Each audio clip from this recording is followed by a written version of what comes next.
Bismillahirrahmanirrahim. Assalamualaikum warahmatullahi wabarakatuh.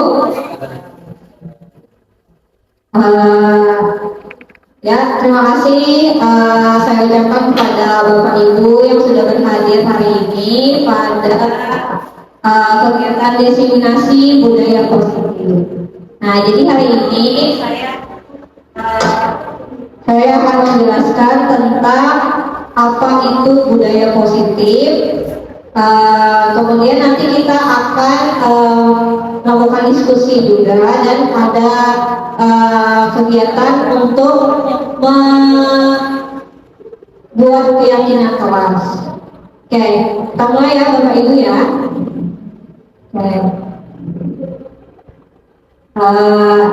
Sebelumnya kita bahas dulu apa itu budaya positif. Nah, budaya positif itu adalah suatu proses perjalanan pendidikan yang harus kita jalani karena ini merupakan tanggung jawab kita sebagai pembelajaran. Jadi kita bukan cuma sebagai pendidik tapi juga sebagai pemimpin pembelajaran. Nah, kemudian suatu lingkungan yang aman dan nyaman akan memberikan murid kesempatan dan kebebasan untuk berproses, belajar, membuat kesalahan, kemudian belajar lagi sehingga mampu menerima dan menyerap suatu pembelajaran.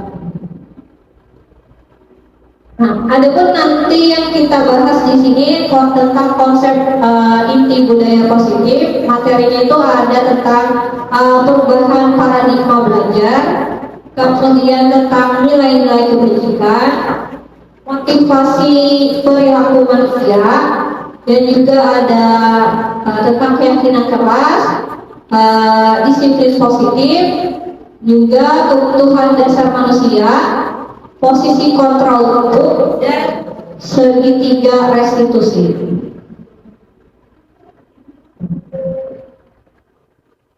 Oke, yang pertama yang akan kita bahas yaitu tentang perubahan paradigma belajar. Nah, budaya positif ini pertama diawali dengan perubahan paradigma. Jadi berawal dari paradigma dulu, pemikiran kita tentang teori kontrol. Nah, selama ini barangkali kita sebagai guru merasa berkewajiban mengontrol perilaku siswa agar memiliki perilaku yang sesuai dengan harapan kita. Betul nggak Ibu? Kita tuh kebanyakan keseringan mengontrol perilaku murid atau siswa kita. Nah, di sini ada teori kontrol dan ilusi kontrol, di mana dari Dr. William Glasser itu meluruskan bahwa miskonsepsi tentang makna kontrol. Jadi kontrol itu sebenarnya apa? Di sini ilusi kontrol guru mengontrol murid. Kemudian ilusi bahwa semua penguatan positif efektif dan bermanfaat. Kemudian ilusi bahwa kritik dan membuat orang merasa bersalah dapat menguatkan karakter. Ini adalah paradigma yang berada di sekitar kita ya kan. Ilusi bahwa orang dewasa memiliki hak untuk memaksa. Kemudian ilusi guru mengontrol murid. Pada dasarnya kita tidak dapat memaksa murid untuk berbuat sesuatu jikalau murid tersebut memilih untuk tidak melakukannya. Walaupun tampaknya guru sedang mengontrol perilaku murid, hal demikian terjadi karena murid sedang mengizinkan dirinya kontrol. Jadi biasanya kan guru memaksa murid. Nah, pada dasarnya sebenarnya murid itu melakukannya karena atas izin kontrol dari dirinya sendiri. Kemudian ilusi bahwa semua penguatan positif efektif dan bermanfaat. Nah, biasanya kita memberikan penguatan positif. Nah, kita merasa bahwa itu tuh efektif dan bermanfaat untuk murid. Nah, di sini ternyata penguatan positif atau bujukan adalah bentuk-bentuk kontrol. Segala usaha untuk mempengaruhi murid agar mengulangi suatu perilaku tertentu. Nah, itu adalah suatu usaha untuk mengontrol murid tersebut. Kemudian ilusi bahwa kritik dan membuat orang merasa bersalah dapat menguatkan karakter. Nah, menggunakan kritik dan rasa bersalah untuk mengontrol murid menuju pada identitas gagal. Nah, mereka belajar untuk merasa buruk tentang diri mereka. Jadi kita biasanya juga sering membuat murid itu merasa bersalah. Nah, sebenarnya itu adalah mengontrol murid untuk menuju ke identitas yang gagal. Kemudian selanjutnya itu tentang ilusi bahwa orang dewasa memiliki hak untuk memaksa. Nah, banyak orang dewasa yang percaya bahwa mereka memiliki tanggung jawab untuk membuat murid-murid berbuat hal-hal tertentu. Adapun yang dapat dilakukan memaksa tidak akan efektif untuk jangka waktu panjang dan sebuah hubungan dan membentuk sebuah hubungan permusuhan. Jadi kalau kita memaksa murid itu sebenarnya tidak efektif untuk jangka panjang, itu hanya berlaku untuk jangka pendek aja. Nah, kemudian di sini ada pengubahan dari paradigma stimulus respon ke pendekatan teori kontrol. Nah, di sini ada di tabel sini ada stimulus respon dan sebelahnya ada teori kontrol. Nah, untuk stimulus respon ini, misalnya realitas kita menganggapnya realitas atau kebutuhan kita sama. Waalaikumsalam, masuk Pak.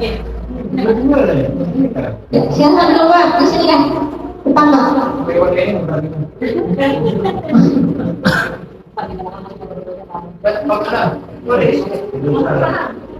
Ya boleh di situ Pak, situ kan udah kelihatan Pak, sini nanya kelihatan.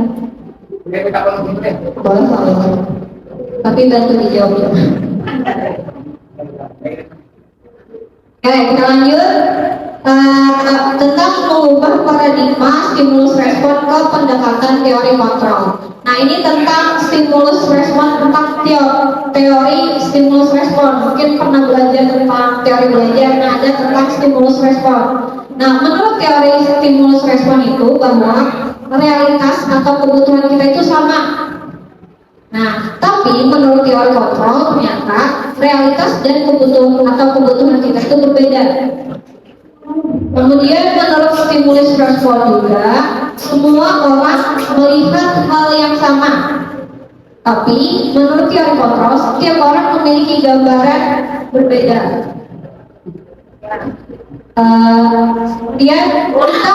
Untuk stimulus respon kita mencoba mengundang orang agar pandangan sama dengan kita. Nah, tapi untuk teori kontrolnya kita berusaha memahami pandangan orang lain tentang dunia. Kita menganggapnya bahwa kita berusaha memahami pandangan yang berbeda-beda.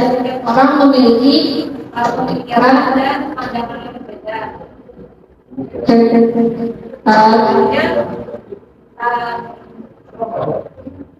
Selanjutnya itu perilaku buruk dilihat dari suatu kesalahan. Nah, berdasarkan teori kontrol itu semua perilaku memiliki tujuan. Untuk teori stimulus respon, orang lain bisa mengontrol saya. Itu anggapan dari stimulus respon. Tapi kalau teori kontrol, hanya Anda yang bisa mengontrol diri Anda. Berarti hanya kita yang bisa mengontrol diri kita sendiri. Ya, bukan kita yang mengontrol orang lain. Nah, jadi kita yang bisa mengontrol diri kita sendiri. Kemudian selanjutnya stimulus respon, saya bisa mengontrol orang lain. Ini kebanyakan guru-guru kayak gini ya. Oh, saya bisa mengontrol murid saya. Nah, tapi untuk teori kontrol, ternyata Anda tidak bisa mengontrol orang lain. Nah, kemudian stimulus respon lagi di situ pemaksaan ada pada saat rujukan gagal. Tapi menurut teori kontrol, kolaborasi dan konsensus menciptakan pilihan-pilihan baru. Kemudian stimulus respon, model berpikirnya adalah menang atau kalah. Tapi kalau menurut teori kontrol, model berpikirnya itu menang dan menang. Jadi tidak ada yang kalah. Ya, menang menang. Tidak ada menang kalah atau untung rugi.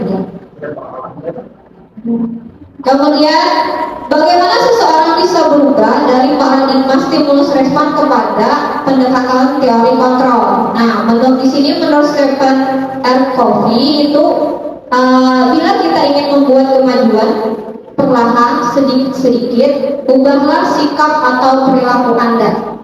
Nah, jadi kalau kita mau mengubah paradigma kita, berarti harus diubah perlahan, sedikit-sedikit. Mengubah sikap kita.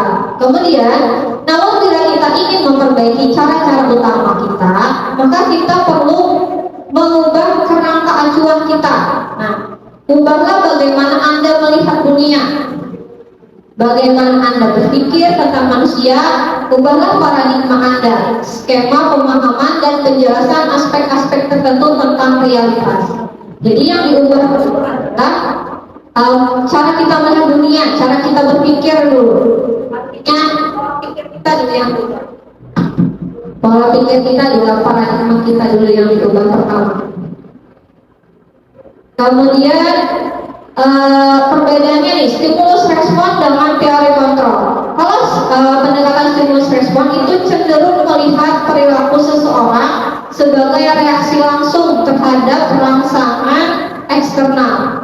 Jadi hal ini mengimplikasikan bahwa individu tidak memiliki kendali penuh atas tindakan mereka dan cenderung merespons situasi dengan cara yang terprogram.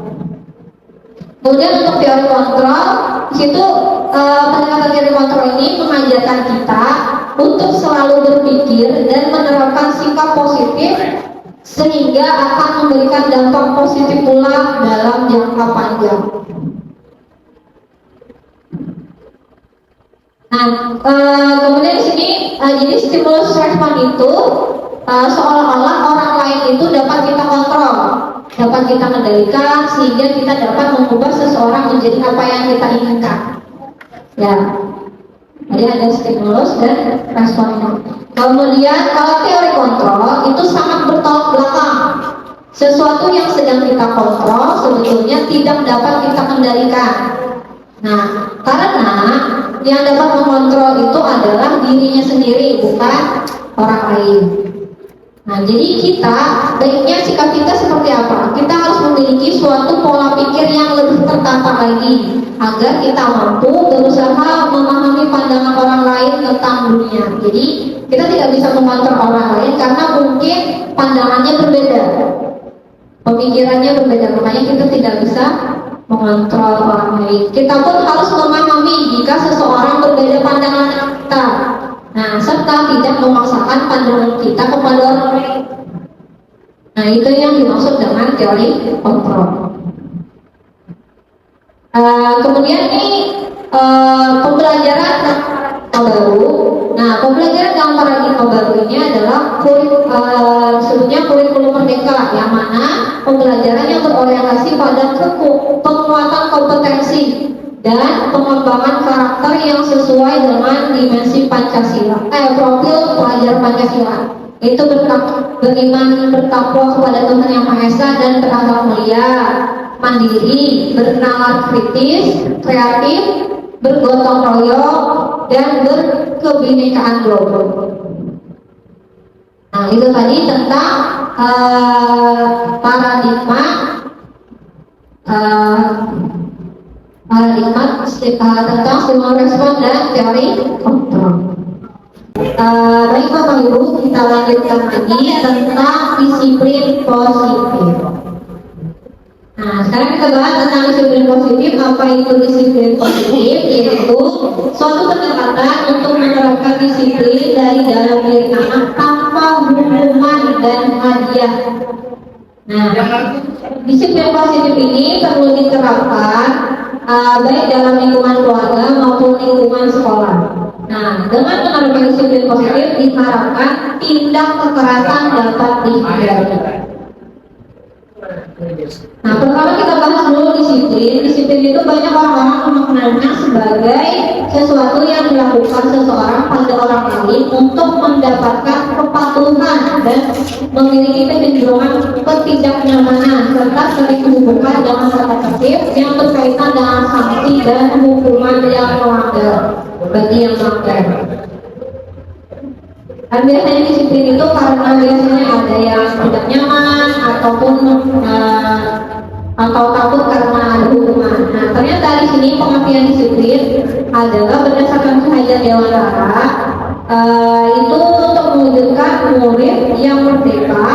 Murid harus memiliki disiplin yang kuat berasal dari dirinya sendiri atau berasal dari luar diri. Nah, kemudian menurut Suhajar Dewantara, disiplin itu terjadi di mana adanya kemerdekaan. Disitulah harus ada disiplin yang kuat. Kemudian apa itu kemerdekaan? Nah, merdeka itu artinya tidak hanya terlepas dari perintah, akan tetapi juga dapat buat memerintah diri sendiri. Nah, sedangkan menurut Diana dosen itu kata disiplin juga berkonotasi dengan disiplin diri dari murid-murid yang dapat membuat seseorang menggali potensinya menuju kepada sebuah tujuan, sesuatu yang dihargai dan bermakna. Nah, kemudian menurut Diana dosen di sini seseorang yang memiliki disiplin diri berarti mereka bisa bertanggung jawab terhadap apa yang dilakukannya karena mereka mendasarkan tindakan mereka pada nilai-nilai kebajikan.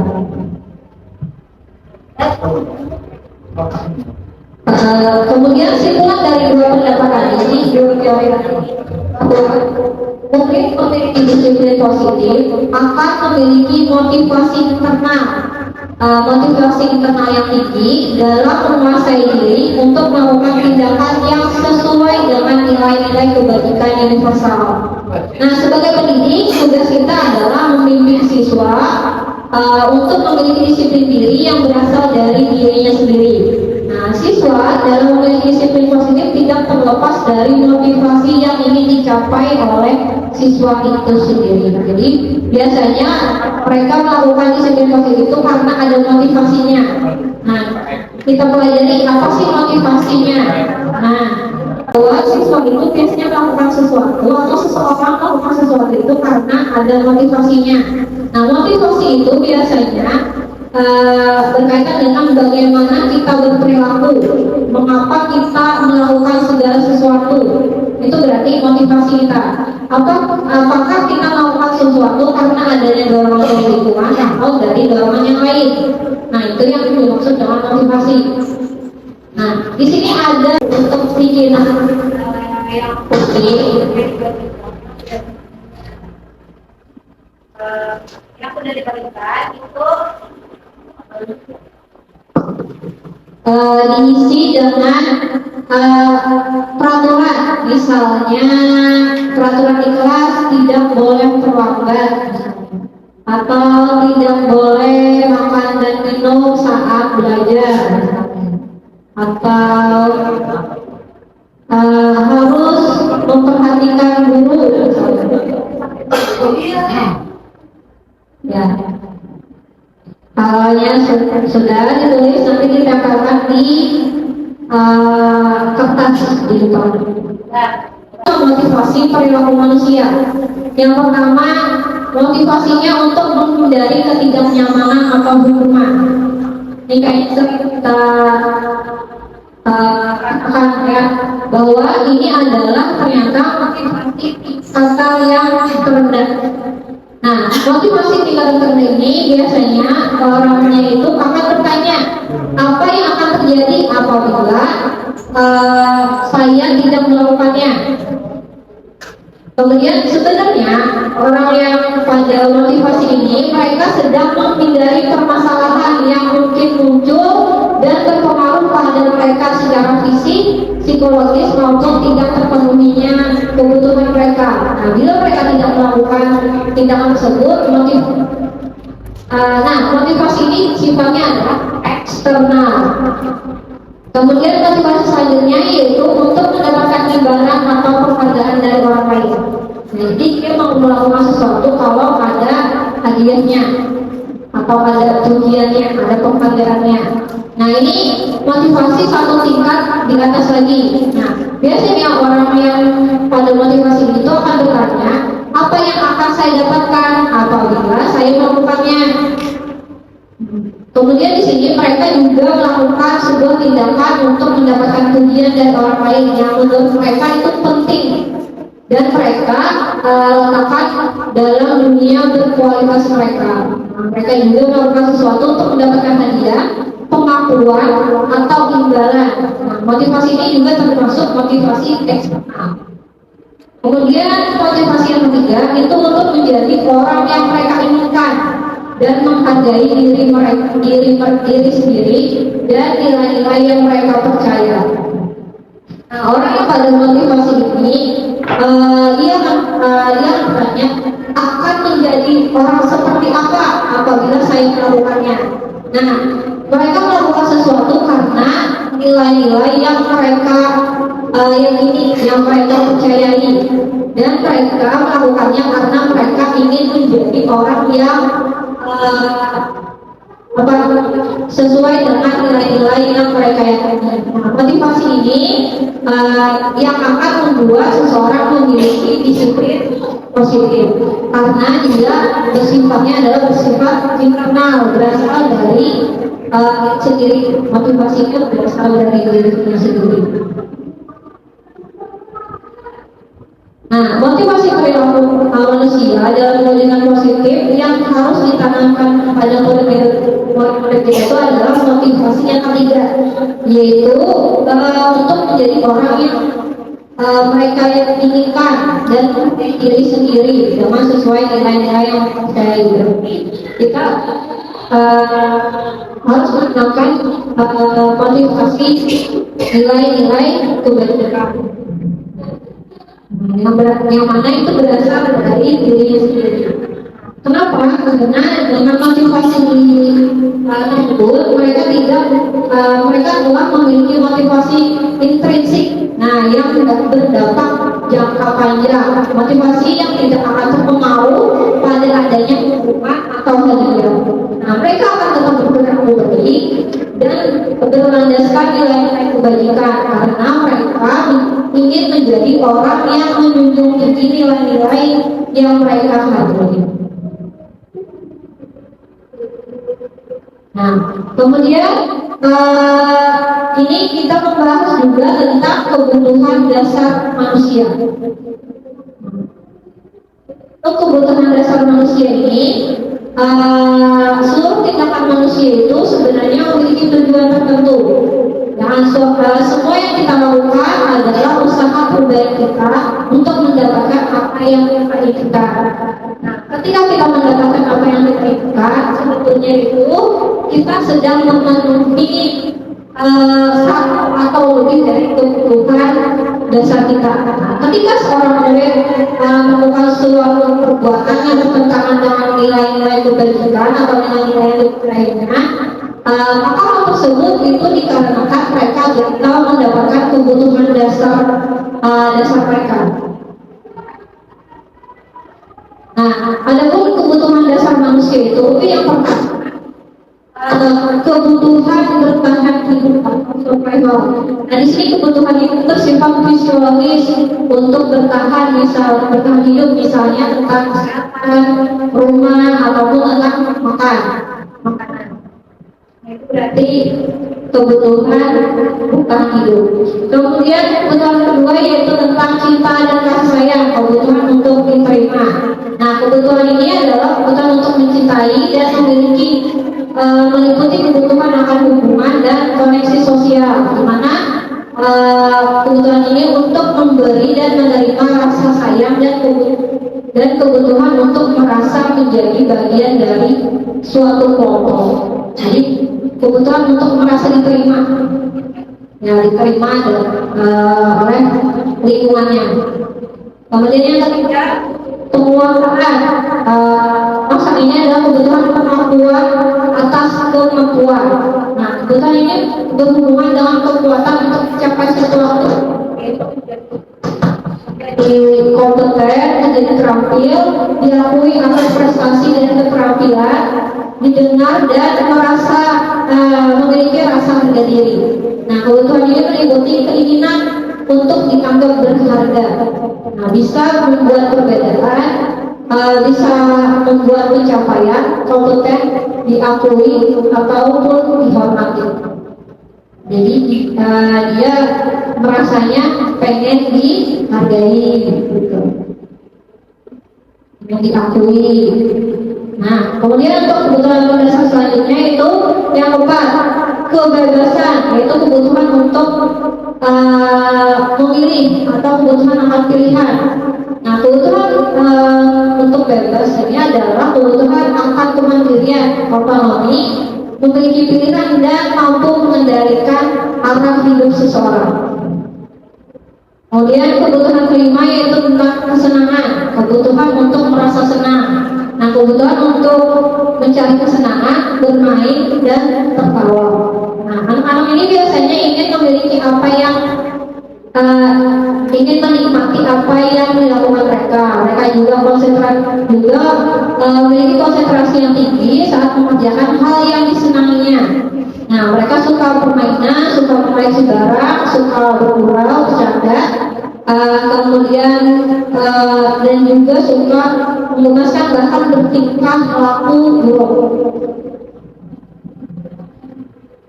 Nah, itu tadi 5 kebutuhan dasar. Nah, tadi kita bahas tentang motivasi juga, bahwa motivasi itu tadi motivasi itu adalah motivasi yang perlu kita tanamkan adalah motivasi yang ketiga, yaitu menanamkan nilai-nilai kebajikan.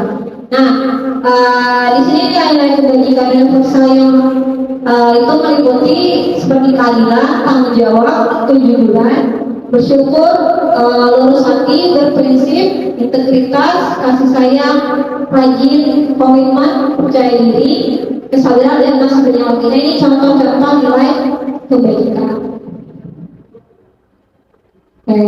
Kemudian kita akan membahas tentang keyakinan kelas. Jadi antara motivasi, kebutuhan dasar dan keyakinan kelas ini saling berkaitan. Ini adalah implementasi kita, bisa kita implementasikan ke kelas kita masing-masing. Nah, apa itu keyakinan kelas? Nah, di sini keyakinan kelas itu adalah setiap tindakan atau perilaku yang kita lakukan di dalam kelas dapat menentukan terciptanya sebuah lingkungan positif. Nah, di mana di sini perilaku warga kelas tersebut menjadi sebuah kebiasaan yang akhirnya nanti membentuk suatu budaya positif. Nah, untuk menentukan mewujudkannya ada yang pertama yang perlu kita lakukan adalah diciptakan atau disepakati melalui membuat keyakinan kelas atau prinsip-prinsip dasar dari warga kelas. Nah, yaitu untuk mendapatkan nilai-nilai kebajikan. Nah, kemudian kenapa keyakinan kelas itu? Kenapa kita harus membuat keyakinan kelas? Mengapa tidak tidak peraturan kelas? Apakah sama? Apa sih bedanya? Nah, karena di sini keyakinan kelas itu lebih memotivasi seseorang dari dalam atau memunculkan motivasi intrinsik. Nah, seseorang akan lebih tergerak dan bersemangat untuk menjalankan keyakinannya daripada hanya sekedar mengikuti serangkaian peraturan. Nah, kalau peraturan itu kayak apa ya? Kayak sesuatu dikontrol, ya kan? Dikontrol. Kalau keyakinan kelas itu berdasarkan keyakinan yang dimiliki bersama. Kemudian daripada hanya kemudian di sini mereka harus berlaku begini atau begitu membuat ketidaknyamanan terpaksa. Nah, ini adalah contoh keyakinan kelas. Nah, di mana di sini keyakinan kelasnya misalnya saling membantu, ibadah tepat waktu, jujur dan dapat dipercaya, kemudian peduli, saling menyayangi, disiplin dan tepat waktu, menghargai guru dan teman, sopan dan santun, kemudian ada kebersihan sebagian dari Allah.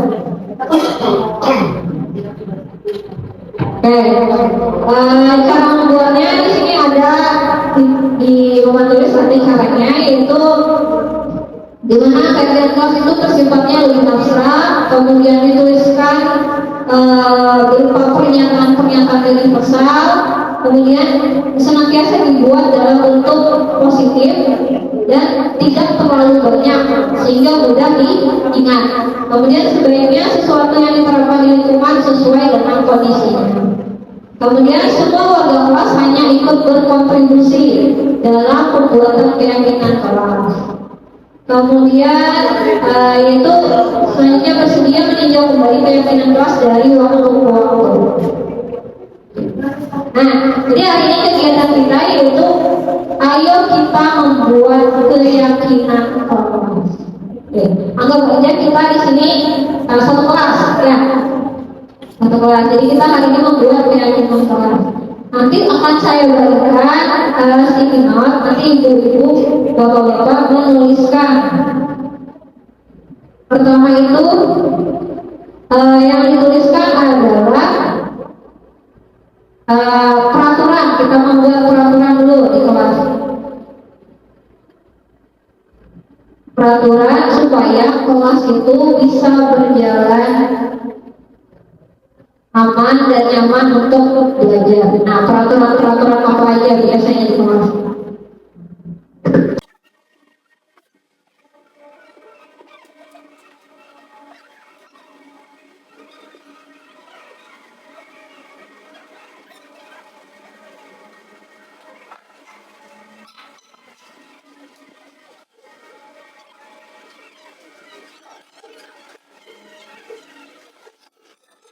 Para pembelajaran baru kan ini berdiferensiasi, jadi berbeda-beda. Ada yang di samping labnya, ada yang di bawah, ada yang di atas. Itu yang sesuai HP itu pasti amat deh.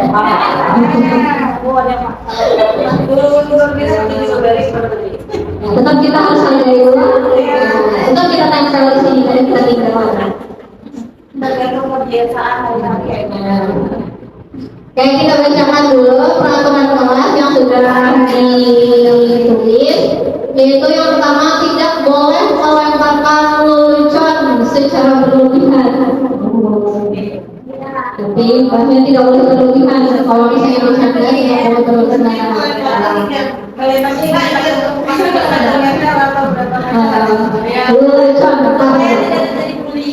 ya supaya tidak terjadi bullying. Kemudian yang kedua, jangan terlambat ke sekolah. Jangan terlambat ke sekolah. Kemudian tidak boleh terlambat menyelesaikan tugas di kelas. Nah, tidak boleh terlambat menyelesaikan tugas. Kemudian yang ini satu anak tidak boleh menyontek. Kalau nyontek hasil jawabannya tidak diterima guru. Oh, ini sering nih biasanya.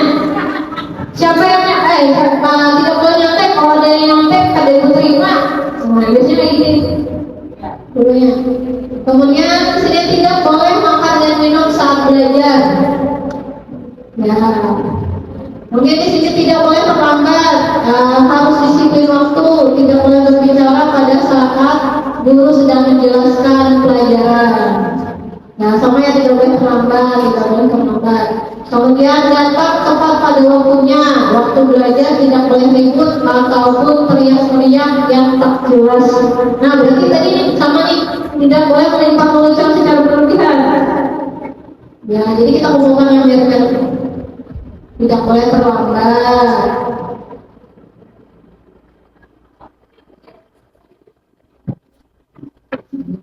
Oke.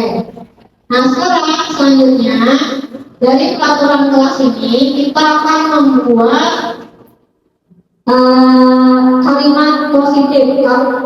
Tadi kan di situ peraturannya ada yang tidak boleh, apalagi ada yang jangan. Nah, ada yang jangan terlambat ke sekolah. Itu kan kalimat negatif, tidak boleh. Nah, sekarang kita buat kalimat yang tadi menjadi kalimat yang positif.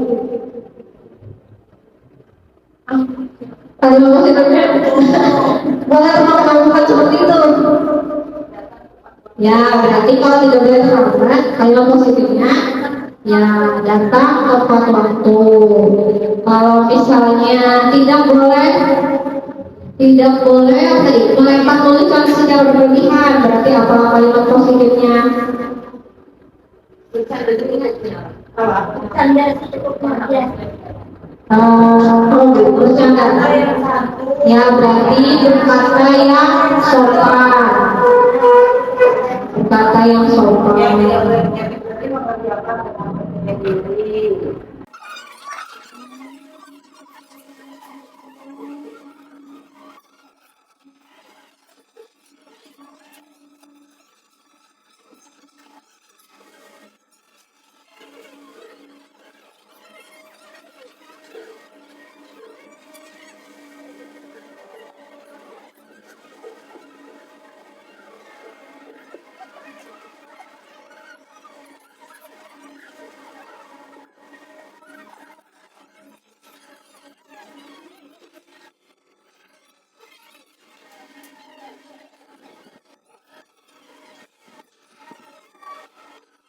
Oke, kalimat positifnya di sini ada kerjakan tugas tepat waktu. Ya, kalimat positif kerjakan tugas tepat waktu. Kemudian datanglah ke sekolah tepat waktu. Kemudian berkata yang sopan dan santun. Ya. Kemudian datang ke sekolah dengan tepat waktu. Nah, ini kalau ternyata kemudian datang tepat waktu. Kedua, menjaga keamanan dan ketertiban kelas, berbicara yang sopan, tidak berlebihan. Nah, ini yang kebaiknya apa nih? Makan dan minum dilakukan saat jam istirahat. Kemudian kerjakanlah dengan jujur, karena orang jujur disayang Allah. Masya Allah.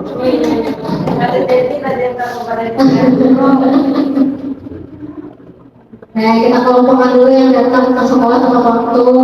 Kemudian kerjakan dengan jujur, kerjakan tugas lah. Ini yang kerjakan tugas sama waktu. Ya.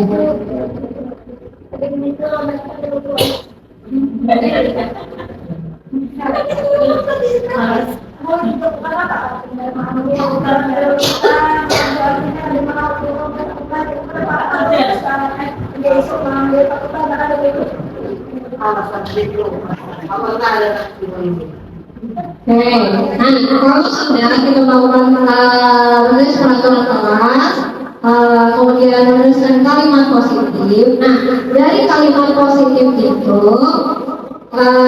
nilai-nilai kebajikan apa yang ingin diterapkan di sini? Misalnya saya di sini datanglah ke sekolah tepat waktu, berarti nilai kebajikannya tentang disiplin. Ya. Ini nilai.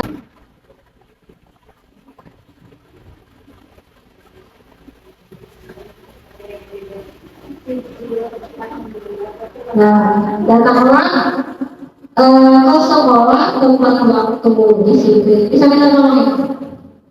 Disiplin. Nah, disiplin ini. Kemudian kerja apa nih? Menjaga keamanan dan ketertiban kelas, berbicara dengan sopan dan tidak berlebihan. Nah, ini berarti nilai-nilai kebajikannya tentang sopan santun. Ya. Sopan santun.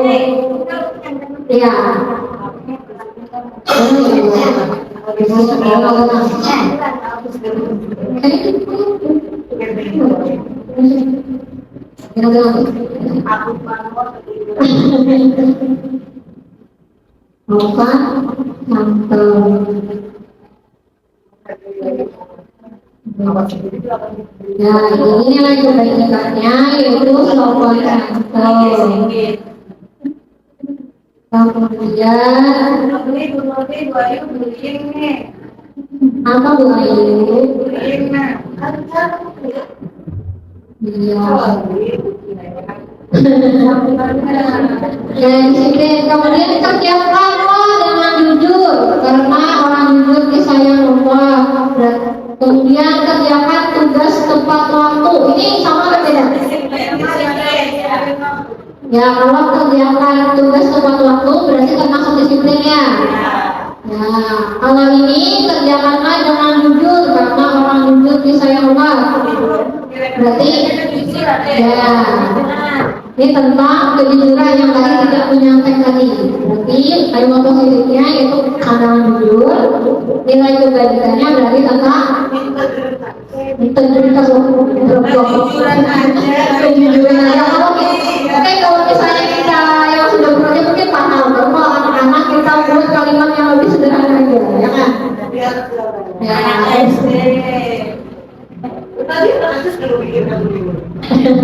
kejujuran. Ya, kemudian makan dan galau dilakukan saat jam istirahat. Ya, berarti ini juga termasuk disiplin waktu. Mana? Oke. Nah, ya, berarti nilai kebajikannya di sini ada disiplin, kejujuran, kemudian sopan santun. Ya, ada tambahan lagi nggak Bu? Atau ada masukan? Berkata sopan, berkata yang sopan dan santun, kemudian menjaga keamanan dan ketertiban kelas. Berarti tanggung jawab ya. Kayaknya ini juga tanggung jawab juga ya Bu ya. Kerjakan tugas tepat waktu. Ya. Itu berkaitan dengan tanggung jawab. Yang mana? Yang kedua. Yang ini menjaga keamanan dan ketertiban kelas. Ya, kemudian berbicara ini yang ketiga berarti, ya kan? Oh. Iya. Berbicara. Ya. Sopan dan sopan tidak boleh. Oke. Nah, jadi kita dapatkan di sini nilai kebajikan. Kebajikan itu disiplin, kejujuran, sopan santun dan tanggung jawab. Nah, dari nilai kebajikan ini bisa dijadikan sebagai keyakinan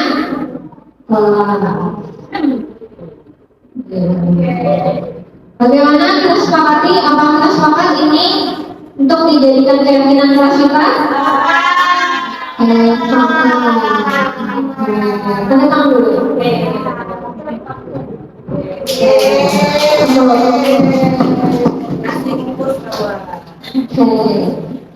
Ya, ini tadi adalah contoh bagaimana kita membuat keyakinan kelas. Oke, nanti bisa dipraktikkan di kelas biar anak-anak juga nanti ikut berpartisipasi dalam membuat keyakinan kelas. Oke, nah sekarang selanjutnya kita akan membahas tentang posisi kontrol.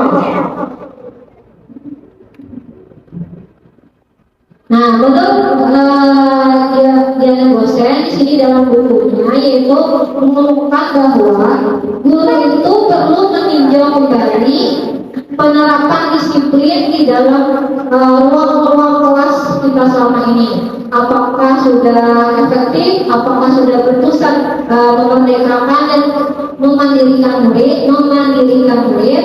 Bagaimana dan mengapa?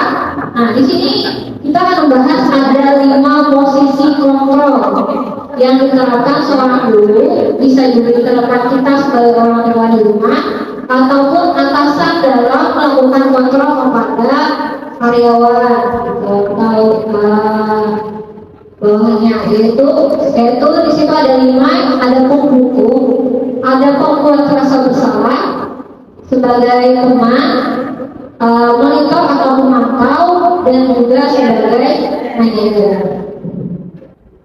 Oke, untuk lebih mudahnya memahami ini, itu lebih mudah kalau misalnya kita melihat contohnya, ya.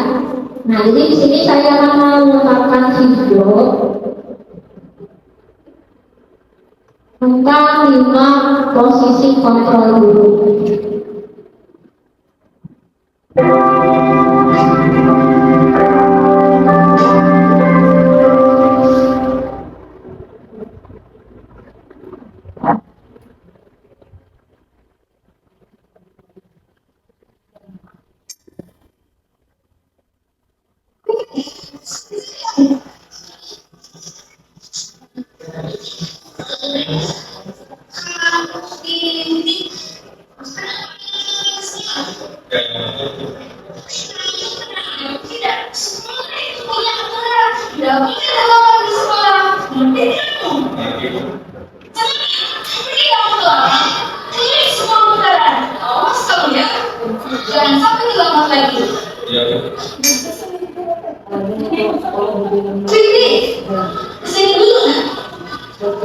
Ibu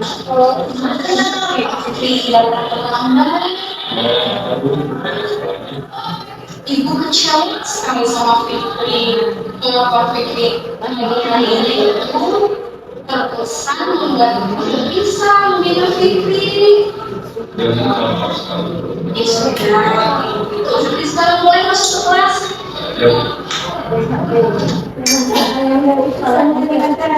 Fikri, sini dulu Fikri.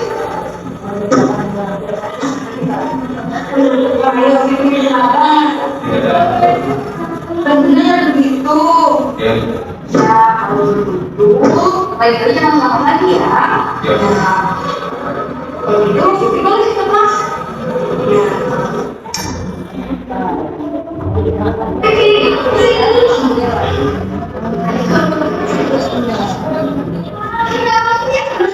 Selamat sekolah. Fikri tahu kan, sekolah itu punya aturan. Yang hari ini Fikri melanggar.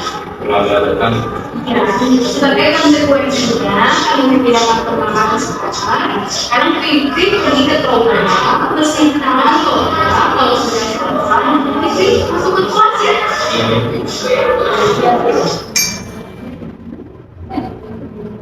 Fikri, sini dulu. Kenapa Fikri datang ke sekolah? Jadi, mari kita kembali ke keyakinan seksual yang nama sana yang hari ini dilakukan.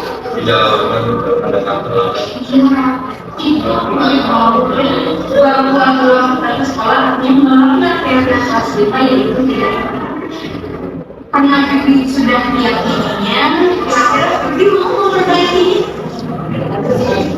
Iya, karena Fikri mengerti untuk memperbaikinya, kira-kira Fikri itu tidak solusi untuk memperbaiki kesalahan tersebut.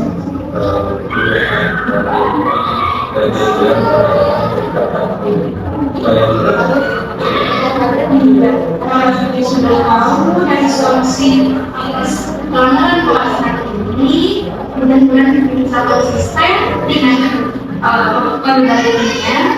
Sekarang Fikri boleh masuk ya.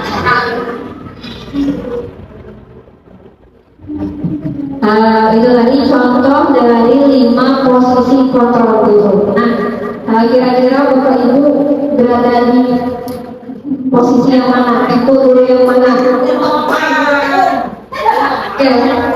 Oke, apa itu? Soalnya biasanya terlalu berbeda. Hari ini biasanya adiknya dari besok Baiklah, kepentingan kita sebagai guru ini antara sebagai penghukum dan juga sebagai teman. Ya kan?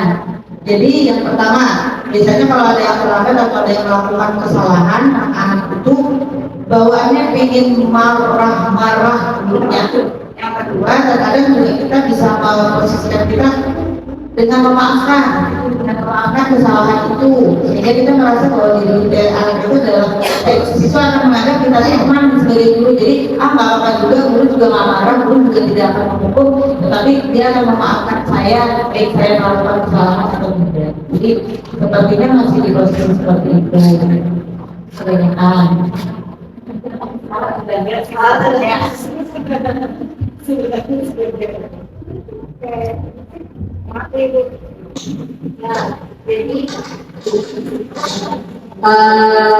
Jadi selama ini dengan mungkin kebanyakan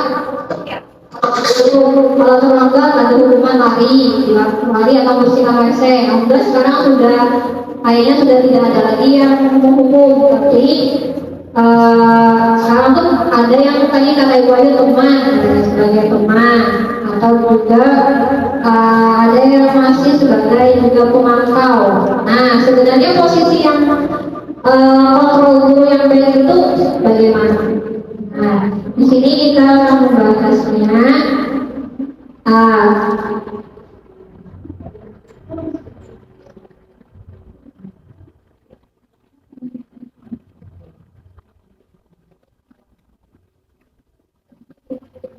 Kalau sebagai penghukum itu biasanya menggunakan hukuman fisik atau verbal. Nah, orang-orang yang menjalankan posisi penghukum senantiasa mengatakan bahwa sekolah memerlukan sistem atau alat yang dapat menekankan murid-murid lebih dalam lagi.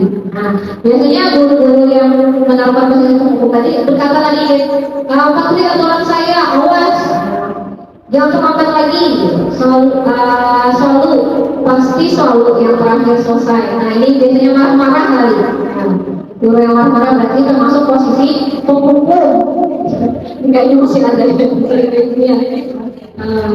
emosi. Kemudian kedua membuat rasa bersalah. Nah pada posisi ini biasanya guru akan bersuara lebih lembut, tapi dia membuat murid itu menjadi merasa bersalah dan jadi orang lain itu menjadi merasa tidak nyaman. Ya. Kemudian kata-kata yang keluar dengan lembut akan seperti, ibu sangat kecewa sekali dengan kamu. Berapa kali bapak harus beritahu kamu ya? Gimana coba kalau orang tua kamu tahu kamu berbuat begini? Nah biasanya lebih lembut, tapi itu bisa membuat emosi ke muridnya. Emosinya adalah merasa bersalah, tidak nyaman, merasa rendah hati. Kemudian di sini ada posisi teman. Nah tadi kata Bu Ayu, macam-macam alasannya kalau muridnya terlambat, ada karena adiknya, karena orang tuanya, ya. Tapi posisi teman ini sebenarnya ada positif, ada negatifnya. Nah, positifnya itu di sini membangun hubungan baik yang terjalin antara guru dan murid. Sebenarnya itu bagus, ya kan? Bisa menjalin hubungan baik dengan murid.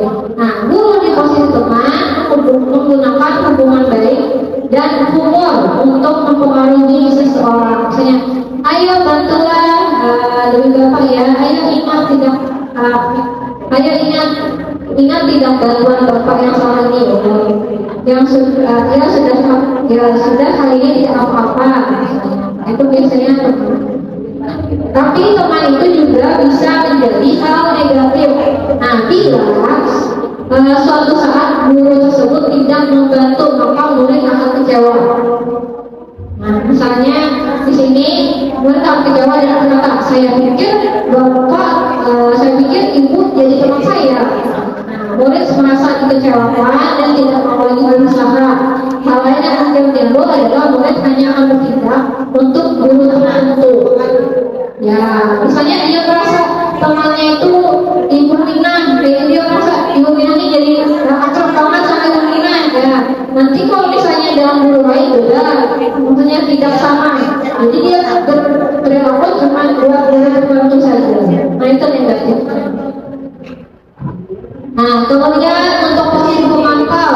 Nah ini tugas memonitor, berarti mengawasi. Pada saat kita mengawasi, kita bertanggung jawab atas perilaku orang-orang yang kita awasi.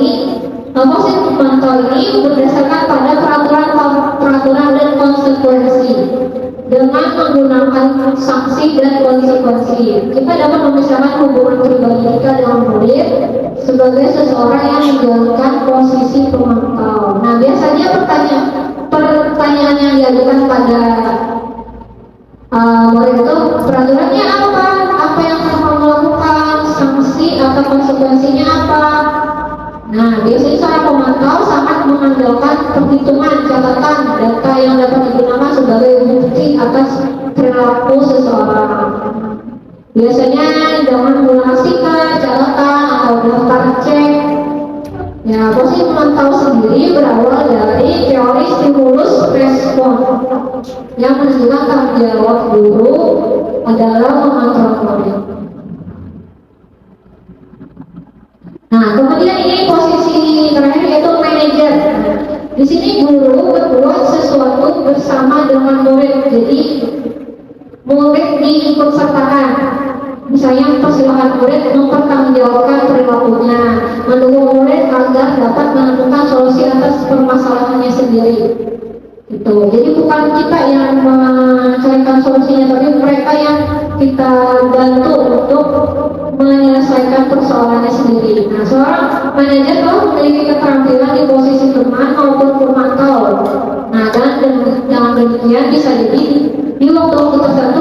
kembali kepada kedua posisi tersebut bila diperlukan. Jadi boleh berubah lagi jadi teman pemantau, tapi ada sesuai dengan apabila ada waktu sesuai waktu yang diperlukan. Ya. Boleh diajak untuk menganalisis kebutuhan dirinya maupun kebutuhan orang lain. Di sini penekanannya bukan pada kemampuan membuat konsekuensi, namun dapat berkolaborasi dengan murid. Nah, bagaimana memperbaiki kesalahan yang ada. Nah, misalnya contoh kalimatnya kayak gini. Apa yang kita yakini? Kembalikan lagi ke keyakinan kelas yang sudah dibuat. Kemudian jika kamu meyakininya, apa kamu bersedia memperbaikinya? Kemudian jika kamu memperbaiki ini, hal ini menunjukkan apa tentang dirimu? Jadi kita kembalikan lagi ke keyakinan kelasnya. Jadi itu nanti akan muncul dari dirinya sendiri. Nah, apa rencana kamu untuk memperbaiki? Nah, jadi tugas seorang manajer itu bukan untuk mengatur perilaku, tapi untuk membimbing murid untuk dapat mengatur dirinya. Ya, sebagaimana yang kita pelajari tadi, teori kontrol, kita tidak bisa mengontrol murid kita, tapi kita bisa membimbing dia untuk mengatur dirinya.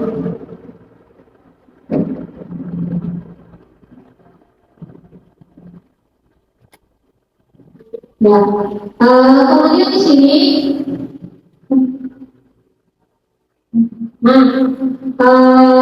tadi tentang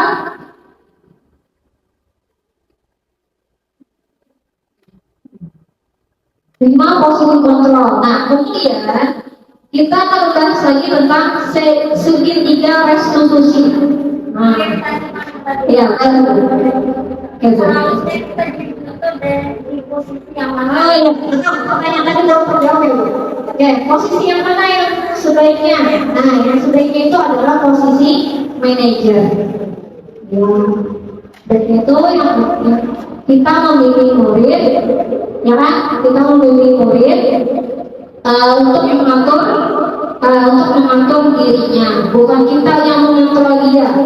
Jadi kita membimbing dia. Jadi kita harus, kalau misalnya ada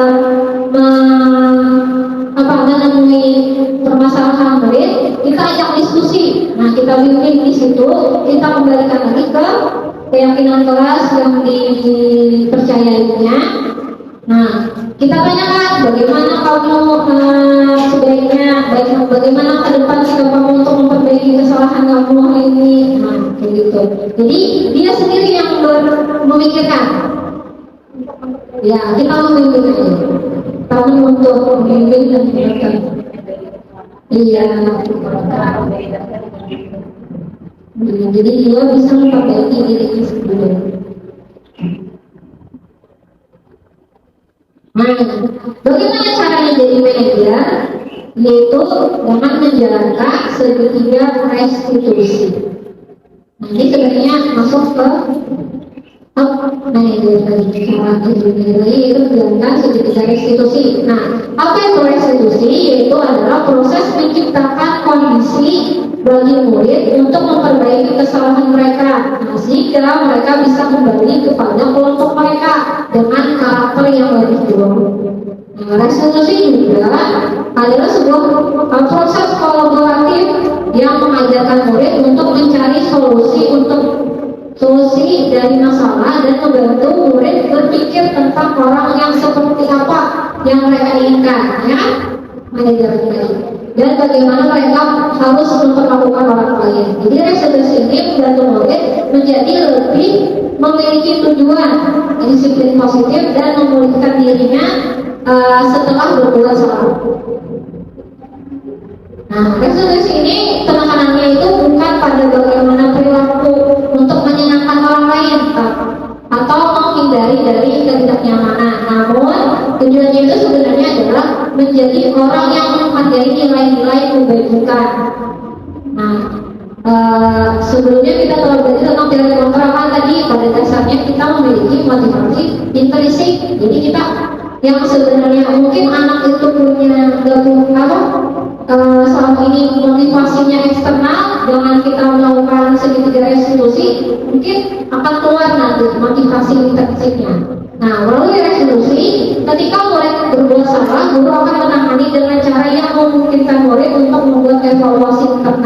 tentang apa yang dapat mereka lakukan untuk memperbaiki kesalahan mereka dan mendapat kembali harga dirinya.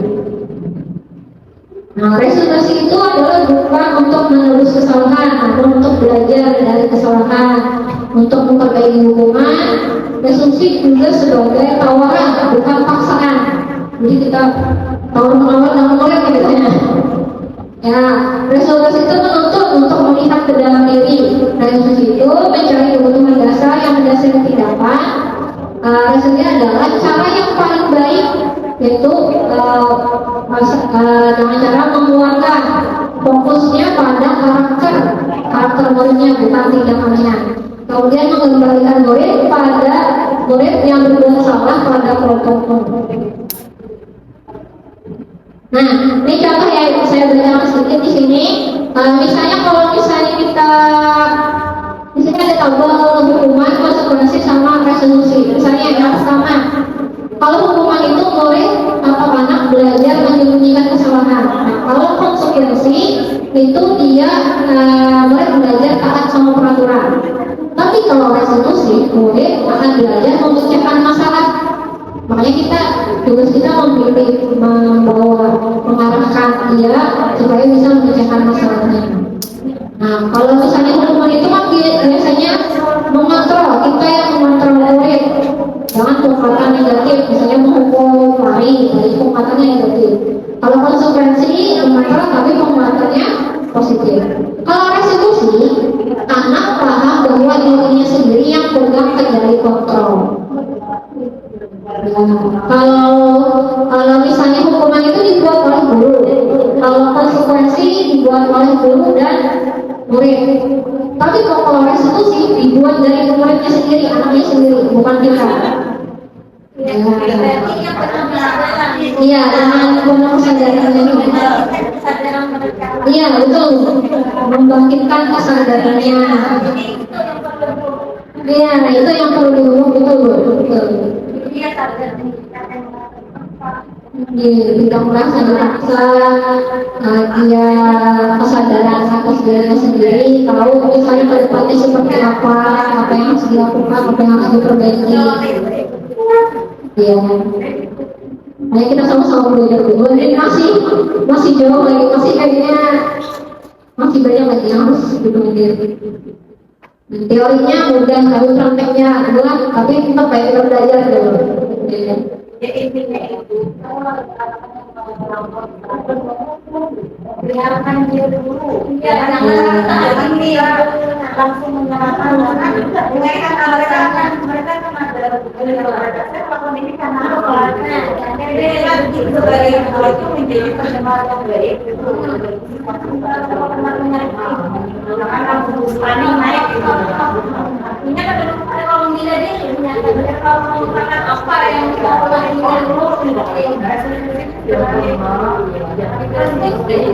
artinya memberikan kesadaran dalam dirinya. Apalagi kalau dia lagi sama tanya, iya, kalau semua saya senang, dia bisa ngomong.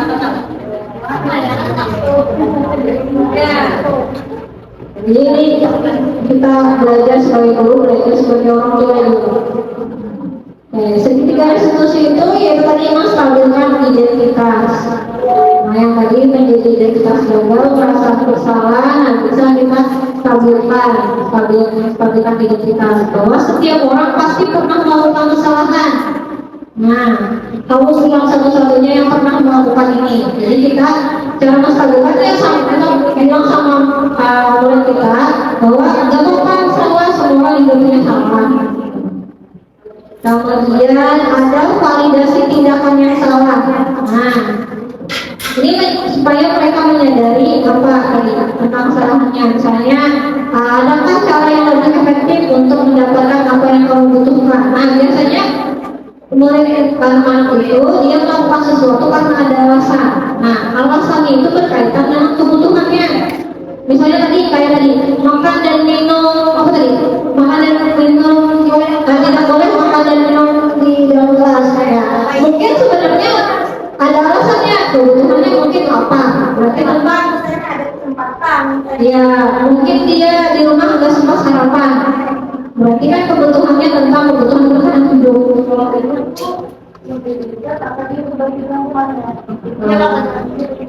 Ya, ya, pendidikan tapi berbeda.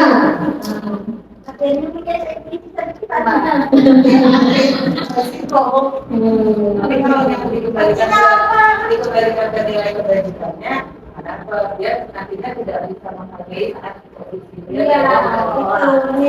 Nilai saling menghargainya tidak dapat dia di situ karena di dalam kelas itu dia menghargai menghargai. Kalau dia makan di jam belajar, nah nilai kebajikan yang Kita nah itu tidak.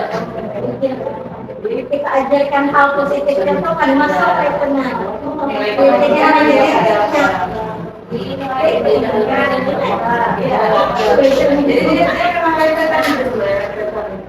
Iya, tapi dari hal itu kan menghasilkan hal yang positif ya, yang menumbuhkan Budaya positifnya. Nah, kalau dia di sini tindakan yang salah, kamu tentu punya alasan melakukan itu. Nah, kemudian, kalau sudah kita menanyakan alasannya, kemudian kita stabilkan identitasnya tadi, bahwa semua orang bisa punya salah. Nah, baru kita kembalikan lagi ke keyakinan kelas. Nah, keyakinan kelas apa yang telah kita sepakati? Kamu ingin menjadi orang yang seperti apa?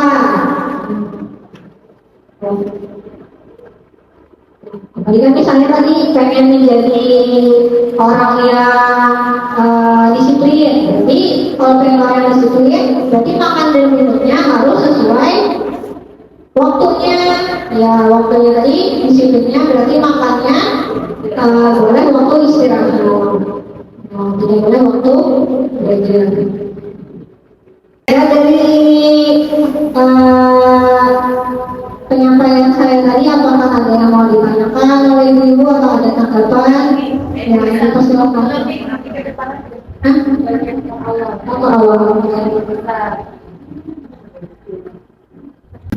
Oke, baik dulu. Apakah ada yang ingin ditanyakan atau ada yang mau ditanggapan, atau mau berbagi pengalaman dari ibu?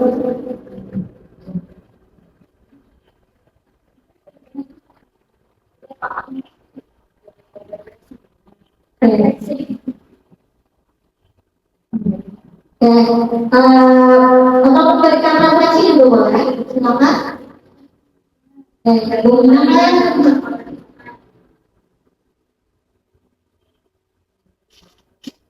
dari yang sudah dipaparkan tadi, timbul pemahaman diri tentang akhirnya anak-anak itu timbulkan kesadaran mereka. Jangan mereka dipaksa dihukum, timbulkan kesadaran mereka yang dari hati nurani. Jadi dia sadar sendiri, pemahamannya dia sadar itu bukan karena dipaksa, karena timbul dari kesadaran mereka. Kayaknya kalau yang ungkapannya artinya yang timbul dengan kesadarannya Ya, jadi referensi dari ibu bahwa sebenarnya kita belajar bahwa kita sebagai guru tidak semestinya tidak boleh memaksa murid. Kita harus menumbuhkan kesadaran diri murid, ya Bu ya. Ya, sehingga nanti kalau sudah dia terbentuk kesadaran dirinya, motivasi internalnya atau motivasi intrinsipnya tekanan dalam diri dia, sehingga nanti akan muncul perilaku yang baik, positif, menghasilkan kebiasaan-kebiasaan baik. Nah, dari kebiasaan baik nanti akan membentuk menjadi budaya positif. Ya.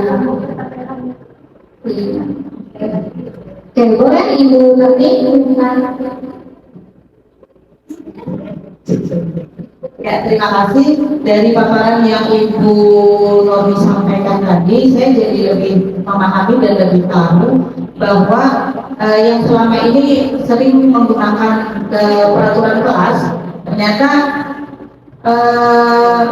lebih baiknya menggunakan nilai-nilai kebajikan dan nilai-nilai yang akan ditanamkan kepada siswa-siswa kita sehingga akan terbentuk keyakinan pada diri siswa itu bahwa dia harus menanamkan nilai kebajikan itu bukan takut terhadap peraturan yang diputuskan di dalam kelas itu. Jadi nilai kebajikan atau keyakinan kelas itu tadi dia dibentuk atau dibuat oleh siswa sendiri yang nantinya akan menjadi keyakinan bagi dirinya dan itu akan dilakukannya. Jadi lebih positif dengan menggunakan penerapan nilai kebajikan atau keyakinan kelas dibandingkan dengan yang namanya peraturan kelas. Kalau peraturan kelas tadi dari yang kalimat-kalimat negatif tadi ya Bu ya, yang kalimat negatif ya kadang-kadang kalimat negatif itu malah justru menjadi keinginan bagi mereka untuk melakukan. Iya, jadi biasanya jangan datang terlambat, dia malah mikir kenapa saya tidak boleh terlambat? Karena dia tidak memiliki keyakinan bahwa kalau terlambat itu apa sih gitu loh. Jadi dia tidak, iya, kebanyakan gitu dia kalau lihat jangan naik pohon, justru emang kalau saya naik pohon ngapain gitu loh. Kenapa? Justru menimbulkan mereka ingin melakukan. Jadi mulai saat berikutnya mungkin kita akan lebih tanamkan lagi di kelas-kelas, tidak lagi menggunakan peraturan kelas tetapi akan mengubah peraturan kelas menjadi kalimat positif, kemudian akan menjadi nilai-nilai kebajikan atau akan menjadi keyakinan kelas yang akan diyakini oleh siswa-siswanya dan akan dilakukan gitu. Terima kasih Ibu Normi untuk berbagi praktek baiknya atau diseminasi budaya positif pada hari ini. Ya, terima kasih atas refleksinya, Alhamdulillah. Jadi kita sama-sama hari ini belajar bagaimana membangun budaya positif di sekolah kita, terutama di kelas juga. Kemudian tadi kata Ibu, kita mulai sudah mengubah peraturan menjadi keyakinan kelas. Di mana peraturan itu sebenarnya dibuat dari sekolah ya, dari sekolah, tidak melibatkan murid. Jadi murid mungkin merasa ini kemauan sekolah gitu kan, jadi mereka merasa terpaksa. Ya, merasa terpaksa. Jadi kalau keyakinan kelas kita melibatkan mereka berdiskusi, jadi kalau mereka sadar bahwa mereka akhirnya muncul kesadaran dirinya, jadinya ini pembelajarannya jadi lebih bermakna, mereka jadi bisa menghayati juga, bisa memaknai ya. Jadi sebenarnya itu yang lebih bagus ya, membuat keyakinan.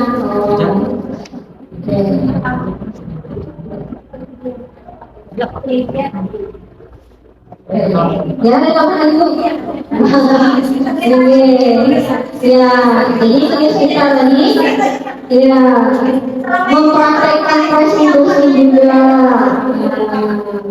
Ya, kita sebagai guru harus bisa bersabar mungkin dan juga banyak belajar tentang karakter murid seperti apa. Kita juga memperbaiki diri juga sebagai guru ya. Jadi budaya positif bukan cuma untuk murid tapi juga untuk gurunya ya. Oke.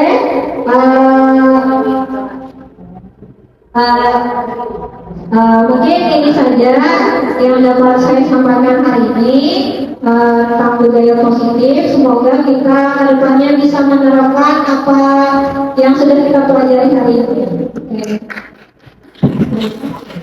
Terima kasih Bapak Ibu atas kehadirannya, waktunya.